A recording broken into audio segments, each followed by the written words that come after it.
The Kuwait Vegan Society is a non-for-profit organization still under establishment. Our vision is to have a world where people are healthy, a world where the planet is, the environment is clean and protected, and a planet where exploiting animals is a thing of the past. Today we are here hosting a beautiful event, a two-day workshop presented by the Center for Effective Vegan Advocacy, and it is represented by Dr. Melanie Joy and Tobias Lienhardt, a Harvard-educated psychologist and a vegan strategist. Is that effective communication when we learn this practice, when somebody is not communicating effectively with us? We had a great turnout yesterday and today and learned a lot of great strategies on how to talk to non-vegans and how to have really peaceful, effective conversations with them. Okay, take time to recharge your batteries. I mean, guilt can So also be my a good guests thing, because guilt today, is Dr. Melanie Joy, she's a Harvard-educated psychologist. I'm Dr. Melanie Joy. I'm a psychologist, an author, and I am the founding president of the charitable organization Beyond Carnism, and also of the Center for Effective Vegan Advocacy and Pro-Veg International. And she's author of many books on veganism and strategizing and how to talk to non-vegans as well. What we do is we work to raise awareness of the impact of eating animals on the environment, on our health, and of course on the animals themselves. I was in contact with her about 4 years ago, and I asked her to come to Kuwait to give a public talk, a talk that she gives worldwide, a talk on carnism. So it's basically to an audience that's largely non-vegan, and she talks about the positive effects of veganism on health, the environment, and on animals. It was 4 years ago that I was in Kuwait, and it's amazing to see it coming back and to see how this awareness of veganism and plant-based eating is really growing. It's really been so inspiring to have so many people who are interested in helping to create a better world for animals, for humans, for the environment, come out together and spend an entire weekend having a conversation about how to do this. So it's been an incredible experience, very inspiring. I feel like this is a really great time for this conversation about eating animals and moving toward a more plant-based or vegan diet to be happening now in Kuwait, and from what I've heard from some of my colleagues here, that this is a great time to be having that conversation in the Middle East in general. Like just say your name and where you are from and maybe what... I contacted her colleague, Tobias Lienhardt, who is a vegan strategist. He's also an author and he has a blog. And they basically travel around the world and they give these very effective workshops to vegan advocates on how to actually communicate with non-vegans, how to be better communicators, how to be better listeners. And so I asked them, I invited them through the Kuwait Vegan Society to come to Kuwait, and they were very happy to accept, and so they're here. 40 years ago. Hey, my name is Tobias Lienhardt. I'm from Belgium and I'm with the Center for Effective Vegan Advocacy, CEVA, and we're here to give a training in effective vegan advocacy to people, to activists from Kuwait. Part of the world, because we know it's so important, because this is where the growth... There's this real consciousness that's really just starting to take off here, and it's exciting to be even a little part of it.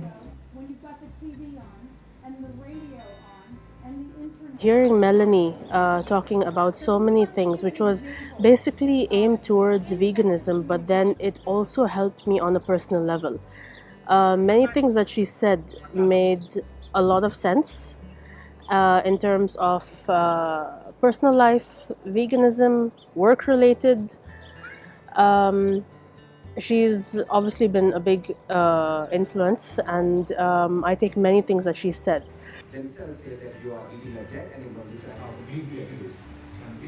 We had good discussions and good questions from the audience, and they seem to be very eager to learn more about veganism and to find especially answers to commonly asked questions and objections to veganism. I'm very happy to say that I have never actually pushed the word go vegan.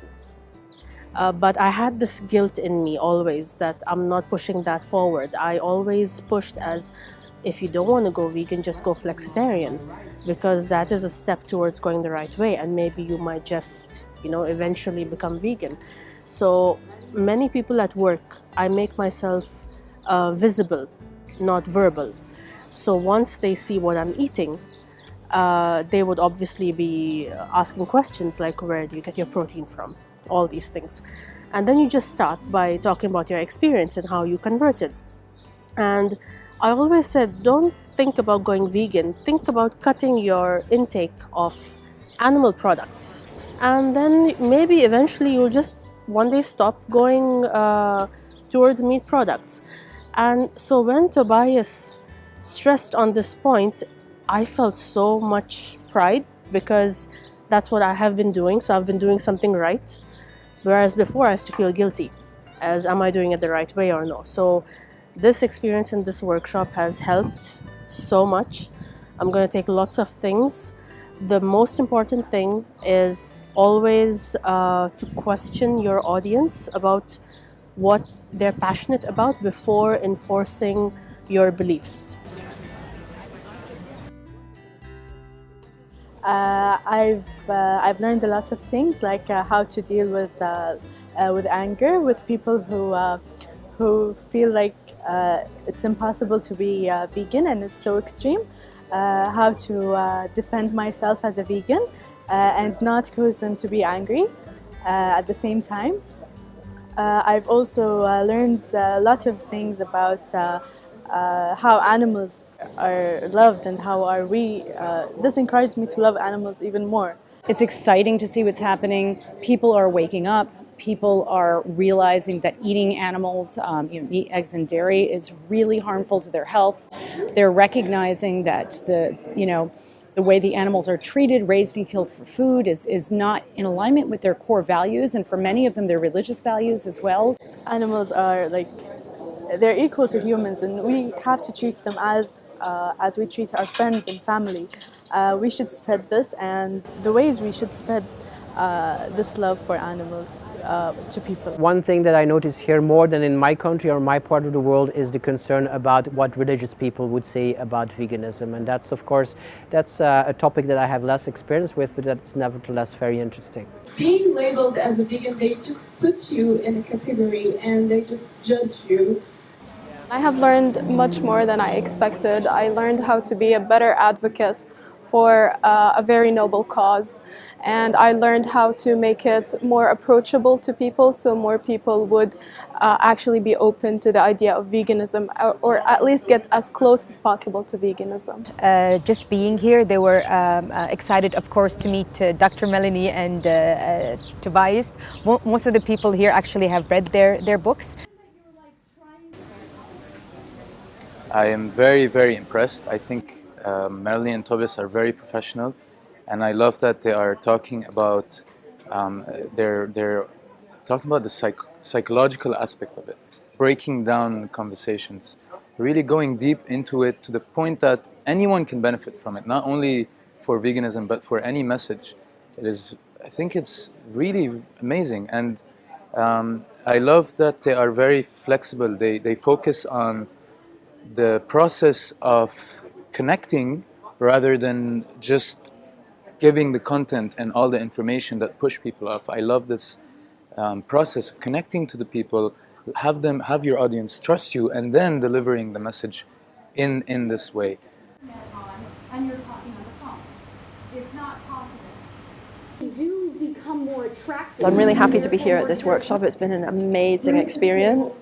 It's really helped me to answer some of the questions that I've had about how to more effectively communicate with people about the topic of veganism, because I was getting frustrated in my life and realizing that it's a difficult topic to address. So I'm so grateful to the organizers, to Abir from the Kuwait Vegan Society, and of course to Dr. Melanie and Tobias for coming to Kuwait to give us this amazing experience. I recently opened a cafe called Bee, and it's a vegan cafe, and it promotes well-being and a healthy lifestyle. So I'm really grateful for this opportunity to be here and learn like practical steps and ways on how to share with other people. So I'm really grateful for Abid and the Kuwait Vegan Society for hosting this amazing event, and really we need to have more of these to, you know, share and communicate with others in a really positive, compassionate way. Hi, I'm Nadia, and I've been a vegan for a while now, and one of the biggest challenges is actually finding the common ground and being able to have a conversation about it without it becoming a conflict. And this so far has given me so many tools to combat that and be able to have more open conversations about it. So far I feel like I'm gaining a lot from it, and it's not even over. It's been a wonderful experience. I've been very happy with the turnout. I've been very impressed with the organization by the Kuwait Vegan Society. We've met wonderful people, we've had great food, and I have great hopes for the future of the vegan movement here in Kuwait. I was talking to Melanie and Tobias about more collaborations with the Kuwait Vegan Society, and hopefully and maybe next year we might even think of doing a vegan conference. We haven't really decided which Arab country that will go to, so inviting more people who are, you know, plant-based or vegan nutritionists. We can inviting vegan or plant-based environmentalists and animal rights activists to come to the Middle East and actually give an open conference where people can actually get together and learn more about this lifestyle. We also talked about doing maybe a 2-day veg fest where, for example, the vegan restaurants in Kuwait or the restaurants in Kuwait who are offering vegan options can come and participate in the 2-day veg fest. Again, bringing in speakers and maybe some musicians and having more of a sort of a plant-based carnival in Kuwait and inviting people from Kuwait and abroad to talk about it. That we normally would serve at the wedding party, and I was wondering where the bride and the groom were. And to all of you for being here and for doing what you do and for keeping veganism alive and making it better here in the Middle East. Thank you very much. 1, 2,